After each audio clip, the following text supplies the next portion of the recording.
exclusivo. Como o Domingo Espetacular encontrou o foragido número 1 do Brasil, Roger Abdelmaci, no Paraguai. Nossos repórteres mostram os bastidores de uma investigação mantida em sigilo até o último momento. Cenas que só o Domingo Espetacular registrou.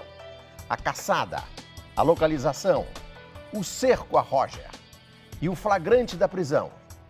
Essa é a nossa reportagem da semana.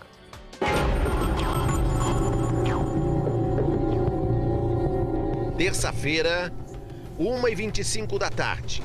Assunção, capital do Paraguai. Uma prisão tranquila e silenciosa na rua. Fim de uma busca que durou mais de 3 anos. Fim da linha para Roger Abdelmaci. O senhor tem a dizer para 60 vítimas do senhor, Sr. Roger? Aquele que foi, primeiro, o Doutor Vida. O médico das celebridades. Depois, o médico monstro. Acusado de estupro por dezenas de mulheres. O condenado a quase 300 anos de prisão. O foragido que ninguém sabia onde estava. Como ele escapou da lei durante tanto tempo? Quem o protegeu? E por onde andou desde a fuga? Levantar nenhuma suspeita. Veja agora em detalhes como a investigação jornalística do Domingo Espetacular encontrou Roger Abdelmaci. Olha ele ali. As pistas em vários países. As buscas em 3 estados brasileiros. Quem é este homem? Os bastidores da ação sigilosa do Ministério Público e da Polícia Federal. Os últimos dias de Roger em liberdade no Paraguai, ao lado da mulher e dos filhos. A vigília para localizar, identificar e planejar o cerco nos diários do nosso produtor. Não imagina que a gente tá atrás dele. E o flagrante da prisão por todos os ângulos.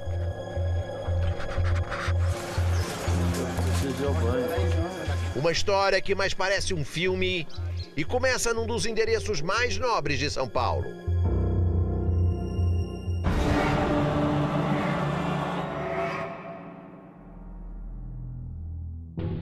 A clínica de Roger Abdelmaci ficava neste prédio imponente, numa das regiões mais caras da capital paulista.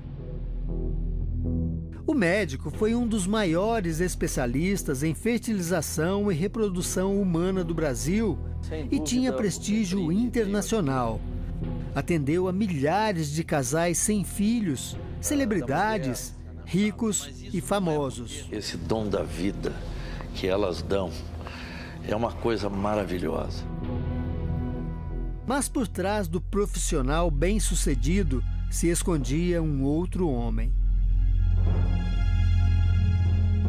No final de 2008, Roger passou a ser acusado de abuso sexual por dezenas de mulheres.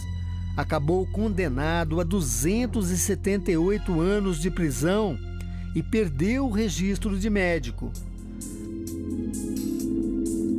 Roger só passou 4 meses na prisão, ganhou o direito de recorrer em liberdade e fugiu assim que soube de uma nova ordem de prisão em janeiro de 2011.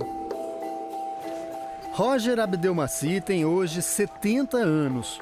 Quando o escândalo estourou, ele era viúvo, tinha 5 filhos adultos e mesmo respondendo às acusações que arruinaram a carreira, Roger se casou com uma mulher 32 anos mais jovem. Larissa Maria Sacco era procuradora da República, mas largou tudo para viver com o médico, de quem também foi paciente. Pouco depois da fuga, os dois se tornaram pais de gêmeos, um menino e uma menina, que completaram 3 anos no último 12 de agosto. 7 dias antes da prisão de Roger.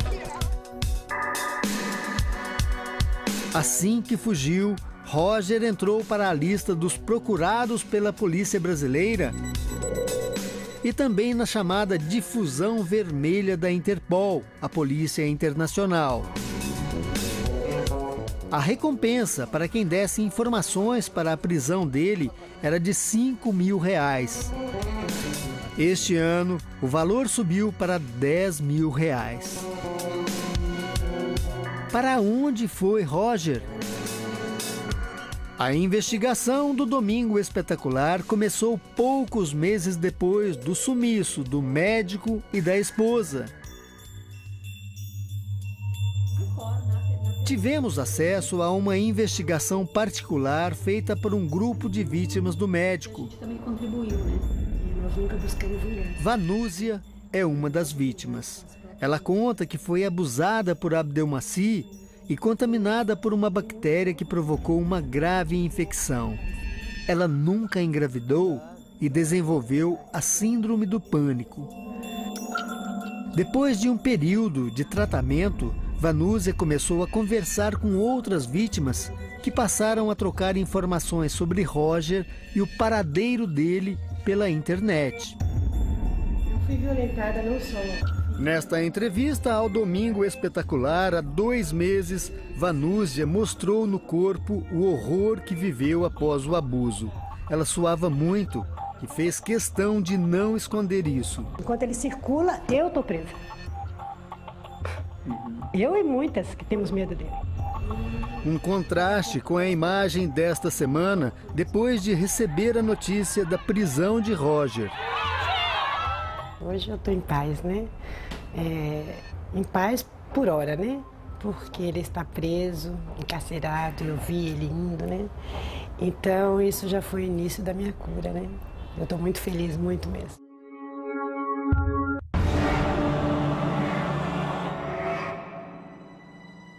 Algumas pistas nos levaram para fora do país.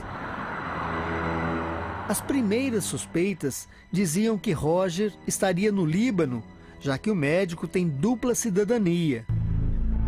Outras informações sugeriam que Roger Abdelmaci teve uma passagem luxuosa pela Europa. O repórter André Tal conversou com esta brasileira que diz ter visto o médico num cassino no Principado de Mônaco. E ele estava absolutamente relaxado, tranquilo, mudando de maquininhas a todo momento. Ele não parecia preocupado com absolutamente nada. Na França, além de se hospedar em um hotel de luxo em Paris, o médico teria visitado um famoso cabaré. Já na Suíça, a suspeita é de que o refúgio tenha sido a casa de uma das filhas, Mirella, casada com José Luiz Cutrali, empresário do ramo do suco de laranja, um dos homens mais ricos do Brasil. A casa dela chegou a ser investigada pela Interpol, a Polícia Internacional, mas nada foi encontrado. Entramos em contato com Mirella por telefone. Ela afirmou que não sabia onde estava o pai. Pela minha alma e pela minha família, que é o que eu mais prezo nesse mundo, eu nunca vi ele. De volta ao Brasil, o Domingo Espetacular visitou várias cidades em busca do médico foragido. Em Bebedouro e Araraquara, no interior de São Paulo, e nas cidades de Sinop e Sorriso, no Mato Grosso, investigamos propriedades de familiares e amigos de Abdelmaci. Foi nesse período que o GAECO, Grupo Especial de Combate ao Crime Organizado de Bauru, começou a investigar um grupo de pessoas que teriam se organizado para sustentar a fuga de Roger. Com autorização judicial, passaram a monitorar uma lista de suspeitos. Durante as investigações, foi ficando cada vez mais claro que existia uma eficiente rede de proteção em torno de Roger Abdelmaci. pessoas que atuavam como intermediárias para que o dinheiro chegasse até ele. A base dessa proteção fica aqui, em Jaboticabal, no interior de São Paulo. É aqui que vive Elaine, irmã de Larissa e dona de uma farmácia. Este documento comprova que ela foi nomeada procuradora dos bens de Larissa. Como Larissa e Roger são casados, na prática, Elaine tomava conta do patrimônio dos dois. Como procuradora, Elaine pôde assinar em nome de Larissa, além de fazer diversas transações bancárias. É assim que Roger recebia dinheiro, pagava contas e funcionários e conseguia sobreviver fora do país sem usar cartões de crédito e de débito. Elaine também teria ajudado a abrigar a irmã e o marido dela na cidade.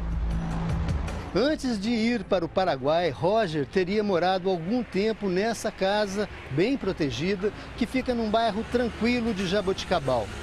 Hoje a casa está desocupada, mas na época tinha sido alugada em nome da irmã mais velha de Larissa. A presença do casal despertava a curiosidade dos vizinhos. Esta mulher afirma que nunca viu Roger na rua, mas conversou com Larissa sobre a presença do médico. Falou para mim que estava morando aí provisório, porque que se eu por acaso chegasse a ver ele, que eu não precisava de pensar nada de mal, porque era só fofoca da imprensa, que não tinha nada a ver, que ele não era bandido. Apuramos que uma transportadora levou os móveis da casa para uma fazenda em Avaré, também no interior de São Paulo. O endereço suspeito poderia ser o esconderijo de Roger, uma fazenda que na verdade não seria mais de Roger. Encontramos em Avaré um funcionário da empresa compradora. Ele faz uma revelação surpreendente. 10% do Roger, 90% é nossa. Roger continuava dono de uma parte da fazenda. Em junho, o Ministério Público acionou a Polícia Civil, que invadiu a fazenda com autorização da Justiça. O repórter Michael Keller acompanhou.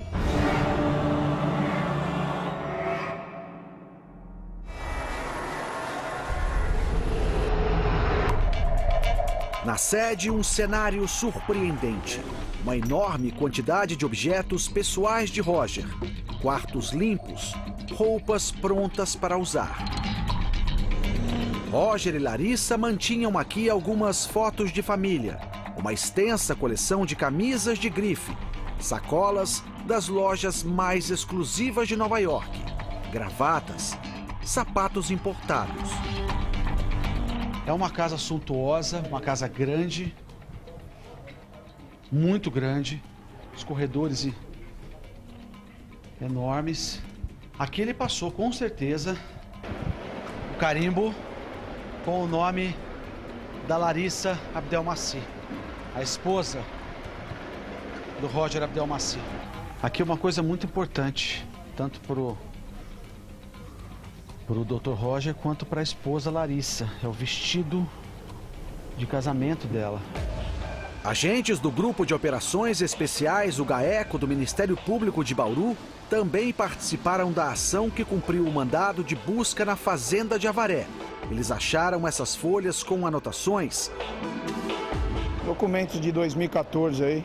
Começo desse ano. Começo desse ano, que mostram aí uma remessa de utensílios e roupas para um determinado local.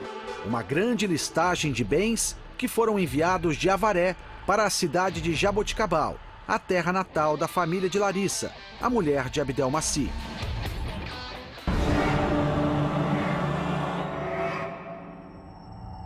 Todas as pistas confirmavam Jaboticabal como foco principal das investigações. E o monitoramento constante permitiu que outro personagem importante dessa rede de proteção fosse identificado: Dimas, o misterioso secretário particular de Roger Abdelmaci. Dimas Campelo Maria mora nesta casa em Jaboticabal. O carro que ele usa teria sido comprado por Roger. Dimas era o suporte de Roger do lado de cada fronteira. Um faz-tudo. Se o ex-médico precisava de remédios do Brasil, é para ele que pedia. O secretário também era um dos responsáveis por enviar mimos a parentes de Roger e Larissa no Brasil em datas especiais. Este documento, obtido na investigação do Domingo Espetacular, mostra o envio de flores no aniversário da mãe de Larissa. Na mensagem de abril deste ano, Larissa diz: "Mãe, eu te amo muito e com a distância esse amor é maior ainda." Como assinatura, as iniciais da família na clandestinidade: L de Larissa, R de Roger, J e M dos filhos gêmeos. Neste outro envio de flores para a irmã de Roger, Estela Amaral, a família agradece por tudo que ela faz por eles. Dimas também cuidava de fazer o dinheiro chegar ao Paraguai. Se alguém precisava enviar algo a Roger, era para Dimas que enviava. Tudo passava por ele. Nessas imagens, ele fala ao celular no meio da rua, perto da farmácia. Foi aqui no interior de São Paulo que surgiu a pista que colocou pela primeira vez o Paraguai no mapa das investigações. Uma encomenda enviada pela irmã de Roger a partir de São Paulo e entregue ao secretário particular dele, Dimas, aqui em Jaboticabal. Um informante disse ao Domingo Espetacular que o verdadeiro destinatário seria Roger. A encomenda que saiu de São Paulo chegou à farmácia de Elaine e foi retirada por Dimas. Nosso produtor ficou de olho no faz-tudo. Dimas viajou 60 quilômetros até Ribeirão Preto. No maior shopping da cidade, despachou a encomenda novamente via correio. Com outro informante, conseguimos o endereço do destinatário, cidade Foz do Iguaçu, fronteira do Brasil com o Paraguai. Será que Roger estaria lá? Em Foz do Iguaçu, nosso produtor foi até a rua Evaristo Veiga, 63. Um prédio residencial próximo à Ponte da Amizade. Ele apurou que encomendas semelhantes chegavam sempre do interior de São Paulo para os donos do apartamento 203. 2 nomes paraguaios e um argentino com endereços comerciais em Curitiba e Assunção, Paraguai. Outro indício nos levou à cidade. Um acessório para carro foi comprado nessa concessionária em nome de Roger. Um descuido ou uma informação para despistar a polícia? Na concessionária, ninguém fala sobre o assunto.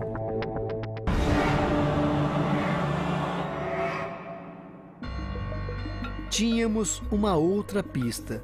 Um amigo da família comentou que os filhos de Roger saíram de férias no dia 14 de julho e só voltariam à escola no dia 28. As datas são do calendário escolar do Paraguai. A mesma fonte revelou que Larissa tentou matricular as crianças numa escola americana e que tinha feito um cadastro lá para garantir vagas em 2015. Comentou também que, enquanto isso, as crianças estavam estudando numa outra escola bilíngue. Mas qual? E onde? Começamos a busca por Cidade del Leste. Visitamos um condomínio de luxo, o endereço mais provável de um homem rico como Roger Abdelmaci.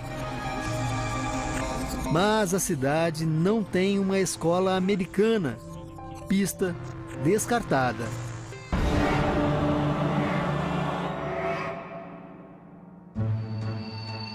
O Ministério Público desvendou todo o esquema de comunicação montado por Roger, que tinha apenas 4 aparelhos celulares. Todos foram comprados por ele e entregues a pessoas de confiança. Maria Estela, a irmã de Roger, Dimas, o faz-tudo, o administrador da fazenda de Avaré e um psiquiatra com quem Roger se consultava por telefone. Roger nunca recebia ligações desses números, somente ele telefonava, com um detalhe que fazia toda a diferença.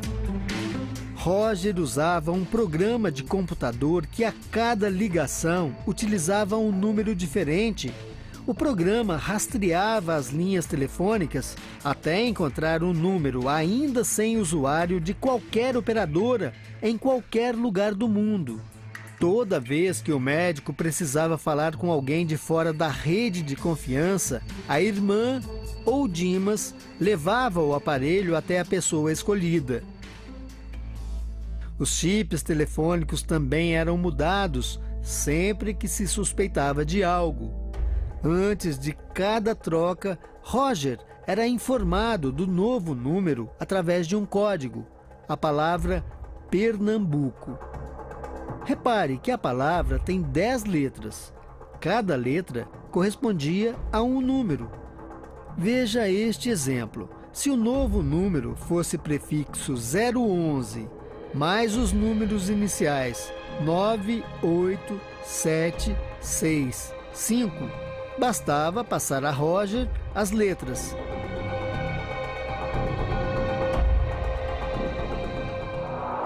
Nossa equipe obteve 2 números de telefone registrados no Paraguai que poderiam ser de Roger e Larissa. Mas como confirmar? A nosso pedido, uma atendente da operadora paraguaia ligou para um dos números. Ele estava registrado no nome de uma mulher, supostamente paraguaia, chamada Nilda Orreda Miers. Mas quem atende é uma mulher que fala português. Hola, buenas noches. ¿La señora Nilda Ojeda se encuentra? Ela não se encontra agora, senhora Nilda. Estou com o teléfono dela. Ah, ya. Perdón, ¿usted es la usuaria o la señora Nilda es la que utiliza? Ela é usuária. Por quê? Por eso necesitaba hablar con la titular. No sé si usted es la usuaria. Ela não se encontra agora. Depois da conversa, pesquisamos o número num conhecido aplicativo de mensagens. Em poucos segundos, a surpresa. O cadastro tinha a foto de Larissa, a mulher de Roger. Com isso, pela primeira vez, chegamos ao endereço que poderia ser a casa do foragido número 1 do Brasil, no Paraguai. Rua Guido Hispano, número 1976. Dia 22 de julho, pegamos a estrada rumo à Assunção.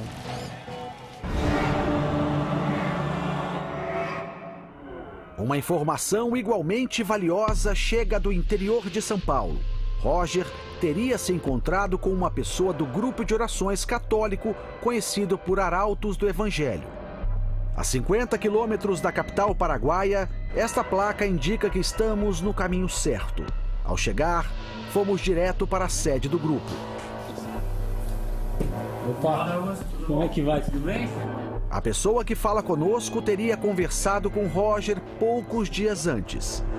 Leandro, tudo bem? Leandro.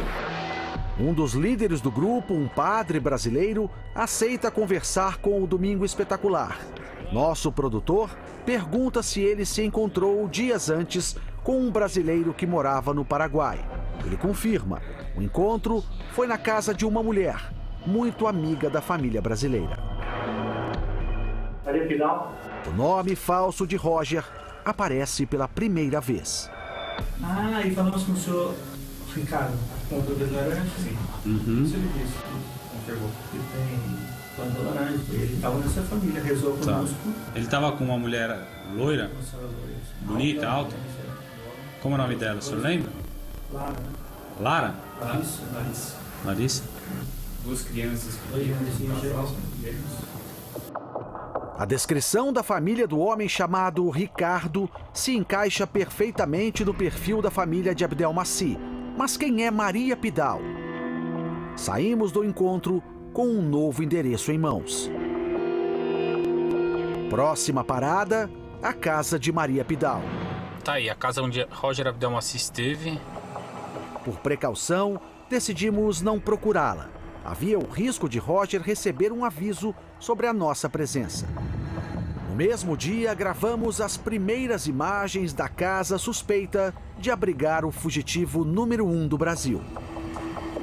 Hora de voltar ao Brasil e planejar os próximos passos.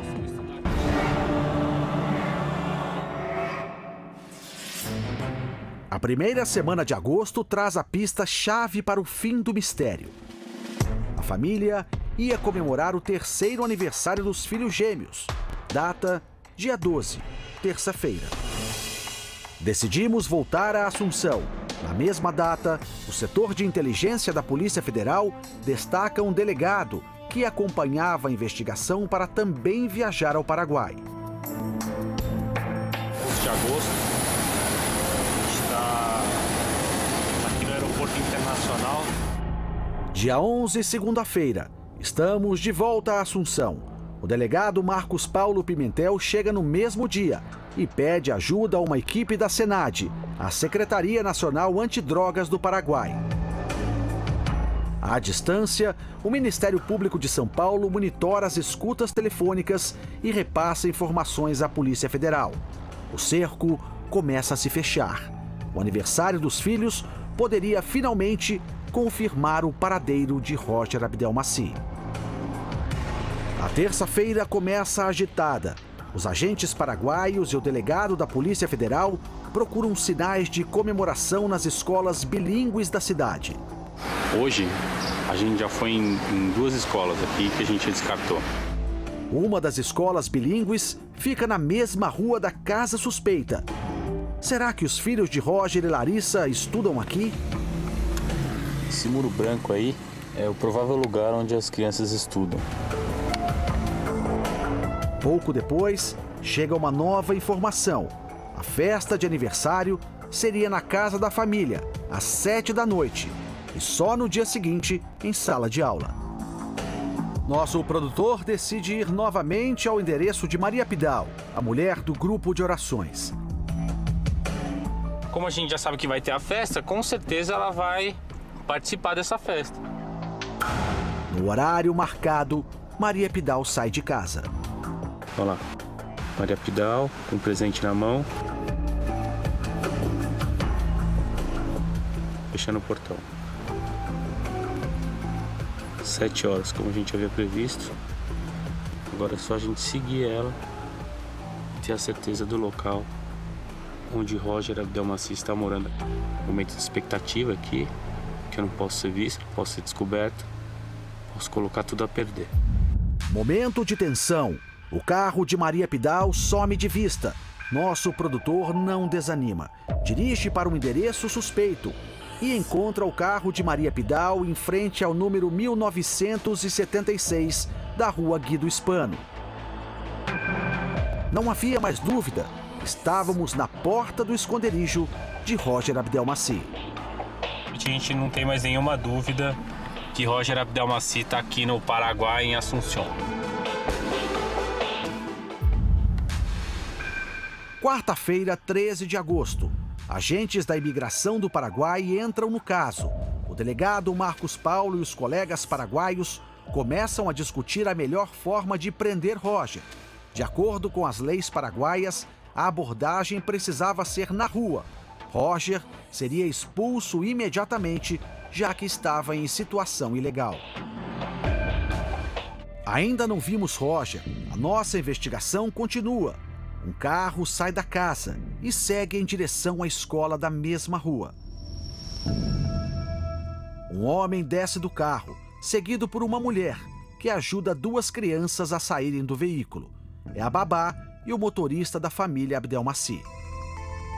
O carro vai embora, mas em poucos minutos retorna. Dessa vez, uma mulher que já aguardava na rua pega um bolo azul de dentro do carro. O tema, Galinha Pintadinha, personagem infantil brasileiro. Em seguida, o motorista que já saiu do carro pega o outro bolo. A festa de aniversário dos gêmeos de Roger está confirmada. Mas onde estão a mãe e o pai das crianças? Alguém estava dentro do carro segurando os bolos. Essa pessoa aparece em seguida. E aqui, ó, Larissa Maria Sacco. Finalmente, a ex-procuradora da República aparece pro aniversário dos filhos. Larissa está sorridente, pega um saco plástico no porta-malas e também entra na escola. O produtor avisa o delegado da Polícia Federal. Doutor, acabaram de chegar 2 bolos aqui, o carro cheio de coisa e a Larissa. O porta-malas está repleto de lembrancinhas de aniversário nas cores azul e rosa. O motorista e outra mulher ajudam a descarregar tudo. Por enquanto, nenhum sinal do pai, Roger Abdelmaci. No final do dia, um carro de luxo preto para na porta da escola. Os vidros escuros não permitem ver quem está dentro. Não conseguimos registrar o momento do embarque, mas Larissa entra no carro e vai embora.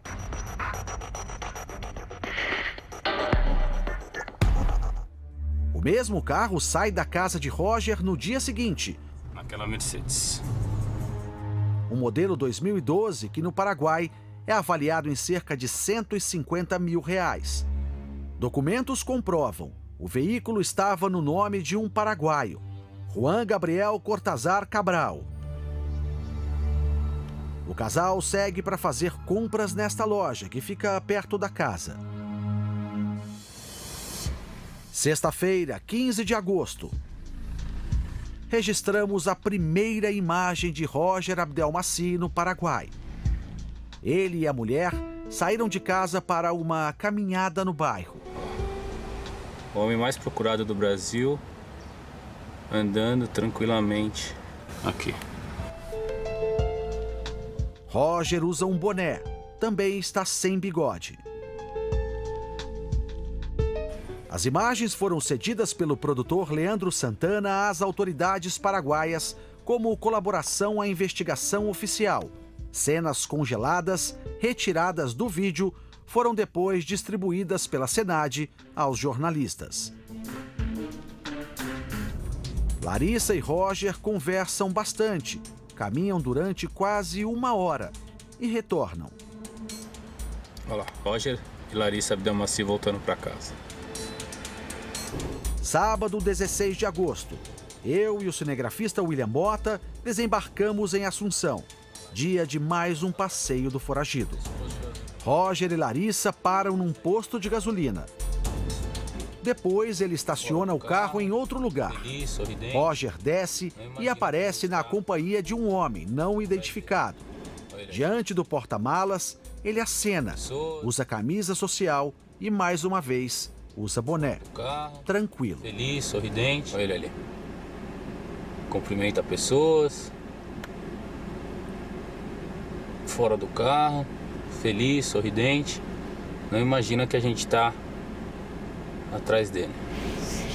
A imagem lembra o registro do Domingo Espetacular feito em 2011, enquanto Roger respondia ao processo em liberdade. Repare na semelhança dos 2 momentos, separados por um intervalo de 3 anos. Tudo pronto, mas quando a polícia chega, Roger já tinha entrado no carro.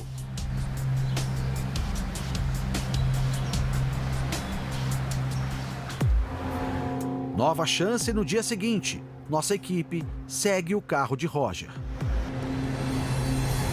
Bom, é um carro que pertence ao Roger Abdelmaci. Ele saiu de casa domingo, 2h15 da tarde. Estamos de Campana, esperando aqui há mais ou menos 6 horas. E agora a gente está se aproximando do momento que a polícia tanto esperava. Roger e Larissa estão a caminho do melhor e mais caro restaurante de Assunção. O foragido está cercado pelos policiais e agentes da imigração. Depois do almoço, flagramos o momento em que ele sai e entra no carro. Repare na imagem. O médico parece usar uma peruca de cabelos brancos. Parece o momento ideal. Falta uma ordem que seria transmitida por telefone e que não chega. A prisão é novamente adiada. Segunda-feira, dia de uma longa espera. Roger não sai de casa. Registramos apenas os filhos gêmeos indo à escola.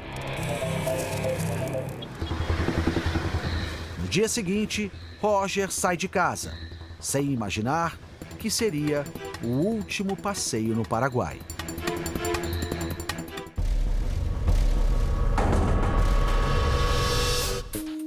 Terça-feira, dia 19. Roger sai com Larissa para levar os filhos à escola. Surge a oportunidade perfeita para a prisão. Foi justamente aqui, no muro da escola, onde estudavam os filhos de Roger Abdelmaci, que ele foi preso quando deixava a escola. Ele estava acompanhado da esposa e foi preso bem aqui. Nesse ponto, ele foi abordado pelos policiais que deram voz de prisão para Roger Abdelmaci. Um muro que vai ficar marcado para a história da prisão de um dos homens mais procurados do Brasil. Nossas câmeras acompanharam tudo à distância. Repare, o carro de Roger está parado em frente à escola. Ele e Larissa entraram juntos. Uma picape estaciona na frente do carro do foragido. São os policiais, num veículo sem identificação, que esperam um momento para dar o bote. Roger e Larissa saem da escola e são cercados por 4 agentes, entre eles uma mulher. Eu e o cinegrafista William Mota acompanhamos à distância. 1h25 da tarde do dia 19 de agosto. Os policiais já desceram, parece que agora tudo aconteceu. Um dos policiais encosta Roger no muro, dá voz de prisão e segura as mãos dele. O outro pede calma. Nosso produtor se aproxima e o policial paraguaio tenta impedir a gravação. Veja a cena toda por outro ângulo. São imagens captadas por outro agente paraguaio e cedidas ao Domingo Espetacular. Larissa e Roger ficam sem ação. Parecem não acreditar. Roger tem os bolsos revistados. Larissa chora e apela aos policiais para que libertem o marido. Outros policiais aparecem em cena. São 7 no total. Um deles é o delegado Marcos Paulo Pimentel, o único brasileiro. Roger é algemado e levado para perto do carro da polícia. A mulher se desespera, chama Roger e pede orientação sobre o que fazer. Roger tenta levar a mão ao bolso, não consegue porque está algemado e é impedido. Roger é colocado num carro da polícia, está assustado e confessa que tinha planos de se suicidar se um dia fosse capturado.